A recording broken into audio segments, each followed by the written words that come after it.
आपल्या आजच्या गोष्टीची सुरुवात 2000 वर्षांपूर्वी महाराष्ट्रापासून हजारो किलोमीटर दूर रोमन साम्राज्यात सुरुवात होते।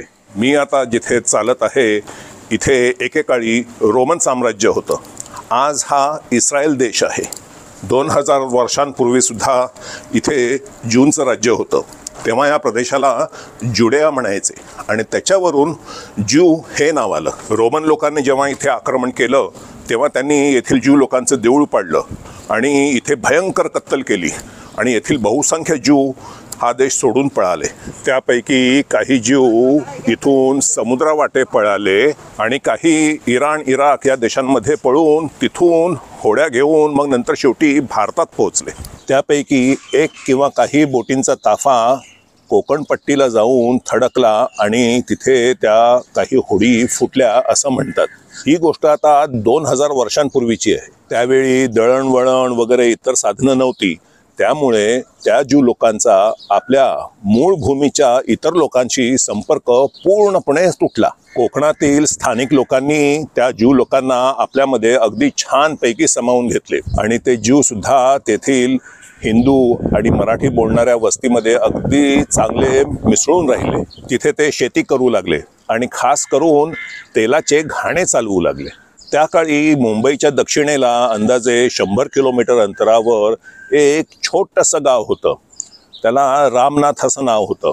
तिथे एक रामाचं मंदिर होतं म्हणून त्या भागाला रामनाथ असे म्हणायचे आणि त्या मंदिराच्या बाजूने अगदी छोटीशी अशी वस्ती होती। तिथल्या जवळच्या गावातला एक श्रीमंत ज्यू तिथे आला।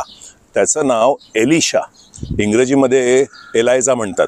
तर तो एलिशा फार श्रीमंत होता।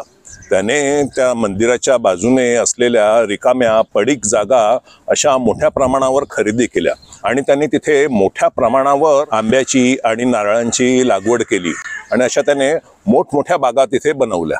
एलिशाच्या त्या बागांमुळे तेथील स्थानिक लोकांना आणि जवळपासच्या गावकऱ्यांना उत्पन्नाचं नवीन साधन मिळालं आणि रामनाथ गावाची वस्ती वाढू लागली। त्या गावाला रामनाथ किंवा काही जण श्रीरामनाथ असं पण म्हणत। मात्र जेव्हा बाहेरची वस्ती जेव्हा येऊ लागली तेव्हा ते थोडक्यामध्ये श्रीबाग असं म्हणू लागले।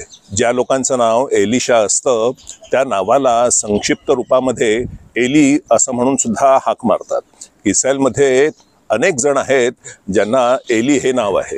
पुढे हळूहळू तिकडे नवीन लोक कामाला येऊ लागले, त्यामुळे त्या परिसराला एलीचा बाग असं म्हणू लागले। जसं मुंबईला लालबाग आहे नाही का, अगदी तसंच। मात्र गावात आलेल्या त्या नवख्या लोकांना एली हे नाव परिचयाचं नव्हतं। तुम्हाला पण आजपर्यंत कधी असं ऐकू आलेलं नसेल।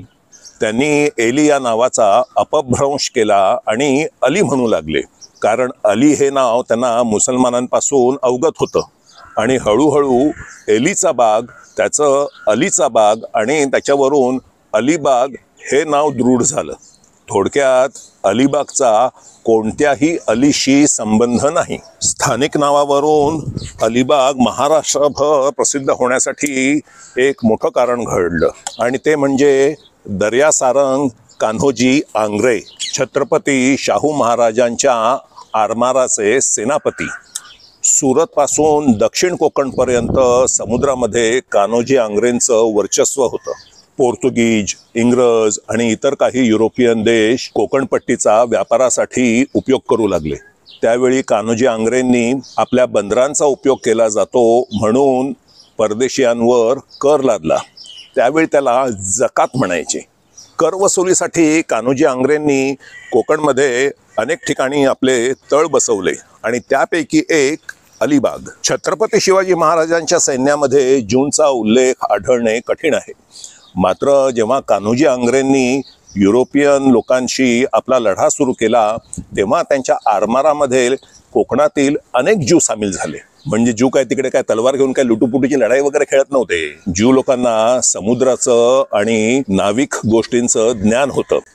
विजयदुर्गला जहाज बांधणीच्या क्षेत्रात ज्यूंचा चांगलाच वाटा आहे। कान्होजी आंग्र्यांच्या आरमारात पण होते, मात्र खास करून तेथील कर वसुली करण्याचं काम हे ज्यू करायचे। आज जसे आपण रुपयामध्ये व्यवहार करतो तर तसं त्या काळी त्याचा फार घोळ होता। त्यावेळी चलने सतत बदलत होती। आधी कुलाबा रुपया, त्याच्यानंतर कुलाबा जंजिरा रुपया आणि त्याशिवाय इंग्रज पोर्तुगीज ह्यांची पण चलनं वेगळी होती. तर ते काम सुरळीत व्हावं यासाठी कान्होजी आंग्रे यांची स्वतःची टाकसाळ होती. टाकसाळ म्हणजे जिथे नाणी वगैरे छापतात ना, ते ATM वगैरे नाही.